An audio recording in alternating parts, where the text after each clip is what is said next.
Hi, I am Dr. OBeLs. I'm 29 years old and I've had 3 breast surgeries.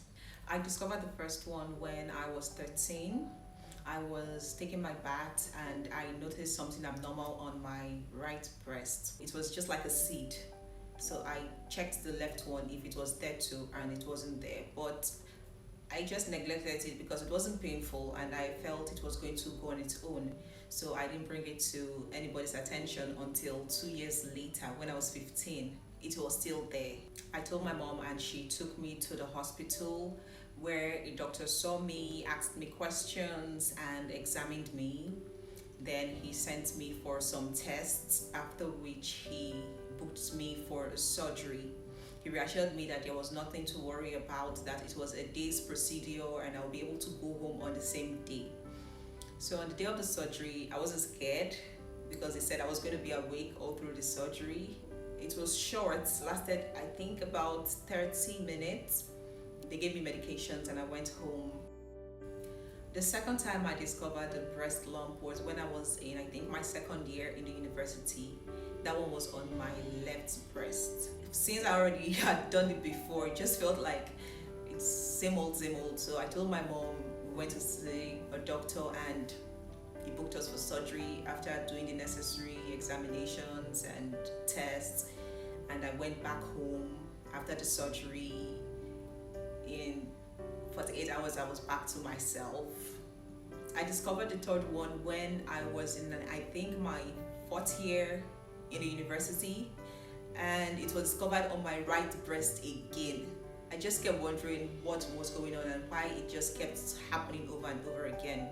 And as usual, we went to the hospital, they did what they had to do, went in for surgery, and I came out and I recovered fully. So one thing that I noticed that they did after every surgery was to take the lump to the lab for testing to check if it was malignant or not. Because if it was malignant, of course, it will have a different treatment option. And when it came back, all of them, they came back to be Fibroadenoma, which is a non-malignant breast tumor. So while I was in med school, they taught us about breast tumors, the benign and the malignant ones, risk factors, and I kept wondering why mine was reoccurring. And I realized that I had one risk factor, which was early menstruation.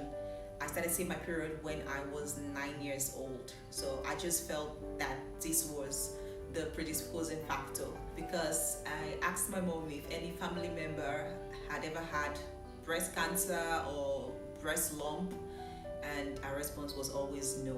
So aside early menstruation and a family history, I also found that other things could predispose one to having breast cancer or breast lump, and that included intake of alcohol, smoking, the use of hormonal therapy for whatever reason, and that also kind of spurred me into making that healthy decision of eating healthy and exercising. So I don't take alcohol at all, I don't smoke, I don't use any hormonal therapy for whatsoever reason. I exercise 3 to 5 times, actually 3 to 6 times every week, and I cut off fizzy drinks about 4 years ago in 2016. I also cut off pasta for over 2 years. I tried to reduce the intake of highly processed food and food that has a lot of preservatives. And so far so good. My life has really been very blissful and I haven't come down with any breast lump since the third incident. I discovered the breast lump by a random check, and now as a professional I realized that there are even better ways that you can go about it, and it's called a self-breast examination. You can do it while standing or while lying down. So while standing, you look at the mirror, you put your hands behind your head and you look at both breasts and you compare them.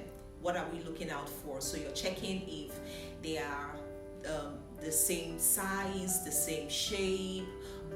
Normally, one breast is bigger than the other, but it's not so significant. So if you realize that one is significantly bigger than the other, then it calls for concern. Then you also look out for discoloration. If some parts are darker than the other parts, you're checking if there's any redness. You're checking if some parts are also lighter than the other parts.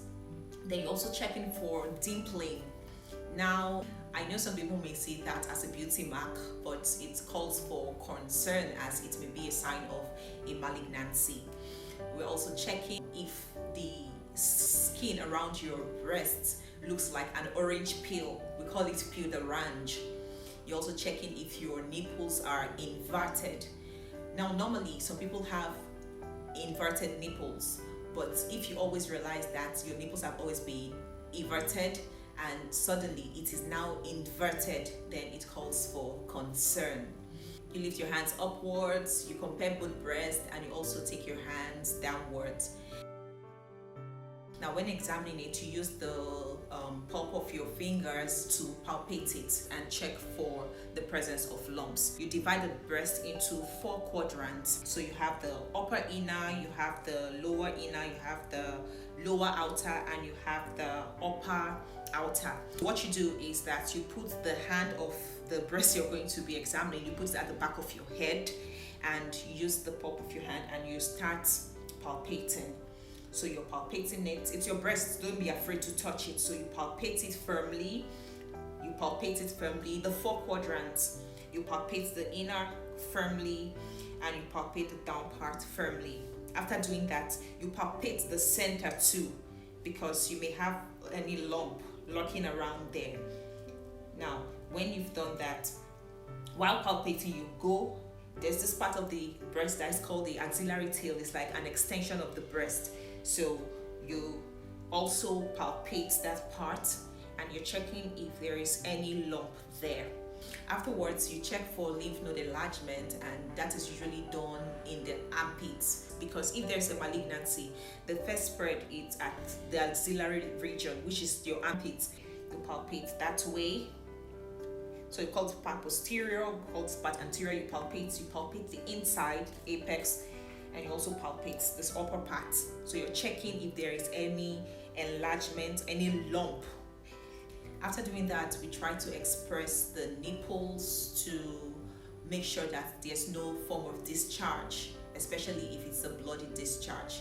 Now, if you're not breastfeeding and you're also discharging milk, it calls for concern. You should try and see a doctor to make sure that it is not an hormonal imbalance or something else. So you express it in 2 planes like this. Express it vertically and you express it horizontally, checking if you see any form of discharge.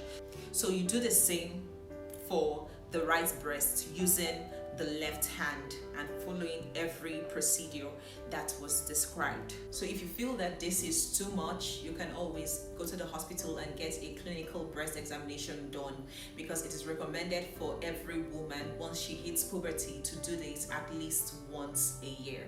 Breast cancer is the commonest cancer amongst women and it is very treatable, but early detection is key. It's been 8 years since I had the last surgery, and I've been doing my best to live a healthy lifestyle. I've been eating right, I've been exercising, and I encourage every woman to do the same. So take charge of your health because it's in your hands.